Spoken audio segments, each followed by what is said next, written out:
Magkukumpara ako ng dalawang blue fragrances, Dior Sauvage EDT, Versace Pour Homme Dylan Blue.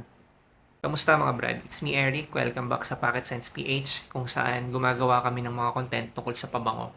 Kung gusto mo ng ganong klaseng videos, mag-subscribe ka na para updated ka kung may bago kaming upload. Para ma-judge natin ng patas at walang bias itong dalawang pabango na to, nag-set ako ng criteria na susundin natin. So yung criteria na sinet ko is similar dun sa ginamit ko before.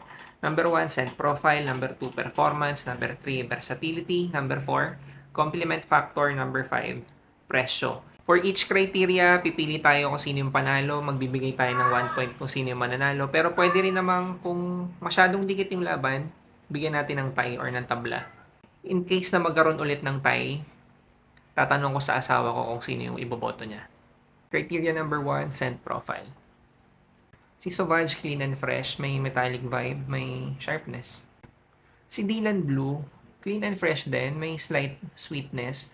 Ang napansin ko lang dito, ang ganda ng combination, ang smooth ng combination ng citruses tsaka ng aquatic notes.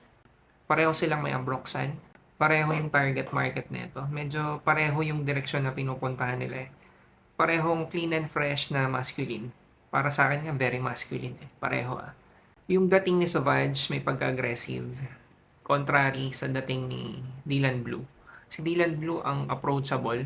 Mas smooth yung amoy ni Dylan Blue. Para dito sa unang criteria, ibibigay ko kay Dylan Blue yung score. Criteria number 2, performance. Pareho silang long-lasting. Mga more than 8 hours to pareho sa akin eh. Ang main difference yung projection. Mas malakas mag-project si Sauvage. Kumbaga si Dylan Blue nasa moderate lang yung projection. Si Sauvage ang strong ng projection. Pero yung longevity nila, masasabi ko, tabla. Tabla sa longevity pero stronger yung projection ni Sauvage. Ibibigay ko yung score kay Sauvage. Criteria number 3, versatility. So pareho kasi silang sobrang versatile. Ang hirap talagang ipag-match up ng mga blue fragrances, lalo na tong Sauvage tsaka Dylan Blue. Pareho silang bagay kahit kailan, pero meron at meron nalalamang. Para sa akin, lamang ng kaunti si Dylan Blue. Para sa akin, lamang ng konti si Dylan Blue because of the smoothness ng scent profile niya. Yung pagiging aggressive ni Sauvage, siguro yun yung naging edge ni Dylan Blue kasi mas maraming pwedeng paggamitan dahil ang smooth talaga niya. Pareho yung direction na, pareho yung atake nila, pero dahil mas smooth siya, mas dadami yung occasions na pwede ko siyang gamitin. Yung versatility, bibigay ko kagad kay Dylan Blue. Smoother kasi siya eh. Criteria number 4, dito ako nahirapan. Kasi tinry kong i-recall yung previous experiences ko. Sa Sauvage, alam ko sobrang dami. Sa Dylan Blue, meron din. Pero may mga pagkakataon na wala ring compliment. Siguro kung ito total ko, mas marami pa rin yung compliment na nakuha ko kay Sauvage. Pero gusto ko lang i-mention, no, special mention. Nagulat ako sa performance ni Dylan Blue nung mga unang beses ko siyang fino-full wear nung nasa work ako. Field work. Naalala ko, shinare ko to sa isang post. Hindi ko maalala kung shinare ko dun sa video ng Dylan Blue, no? Nasa Pampanga kami, lunch. Kay Aling Lusing, kung familiar kayo doon, yung sisig. Di ba ang lakas ng amoy doon? Napansin ko, after lunch, syempre maamoy mo na yung sisig. Pero naamoy ko pa rin yung Dylan Blue. Hindi na siya ganun kalakas. Pero nagulat lang ako na na-withstand niya yung lunch na yun.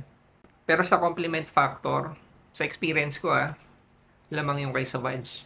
So sa compliment factor, ibibigay ko yung score kay Sauvage. Criteria number 5, presyo.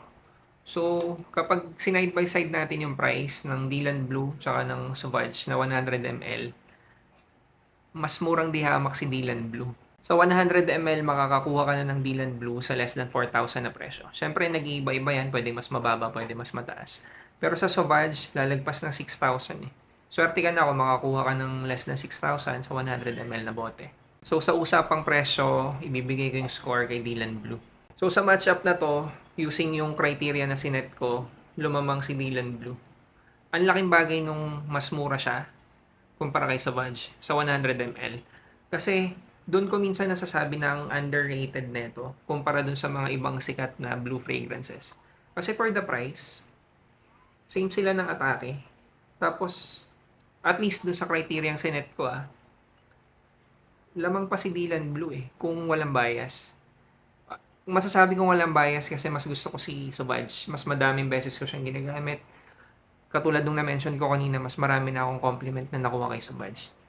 Pero ang underrated talaga na ito, hindi siya masamang substitute ni Subaj. Lalo na kung issue yung budget. Siguro hindi ko alam kung saan ko isisingit kanina doon sa criteria. Ito kasi tingin ko mas bagay sa bata eh. Or mas bagay siya sa younger na market kung itong dalawa yung pagpipilian. Hindi ko sinasabi na pambata lang to ah. Pero yun yung dating niya sa akin. Parang kung mga 16, 17, ubra. Na-imagine ko kasi dito parang mas good boy siya, mas bata. Si Subaj, hindi ko sinasabing mature. Pwede rin naman to sa teenager. Pero kung i-compare ko silang dalawa, si Dylan Blue for me is yung younger brother ng Subaj. Parehong solid na pang anytime wear. Parehong bagay sa klima ng Pilipinas. Pang mainit talaga din sila. Kung naghahanap ka lang ng signature scent, yung pwede mong gamitin araw-araw, whether papasok ka sa school or papasok ka sa trabaho or pupunta lang sa mall or makikipag-date, kahit alin dito pwede. Dun sa criteria na sinet ko, yung presyo talaga yung naging malaking lamang ng Dylan Blue kumpara kay Sauvage. Kasi yung scent profile nila, yung performance, yung wearability, versatility, dikit eh, close fight eh. Pero sa presyo, ang laki ng lamang. So, kung issue mo yung budget, ito talaga. Team Sauvage ka ba o Team Dylan Blue? Lagay mo sa comment section kung saan ka. Sana nakatulong tong video at kung may reaction kayo, kung may komento, lagay nyo lang sa comment section. Kung kailangan nyo ng decant na ito, ang mga to, available sa amin. Shopee, Lazada, kung same day delivery, Facebook. Kung nagustuhan nyo yung video, pa-like tsaka pa-subscribe. Meron ding mga solo video kami niyan dito sa channel. Tatry ko na lang ilagay sa description yung links. Maraming salamat.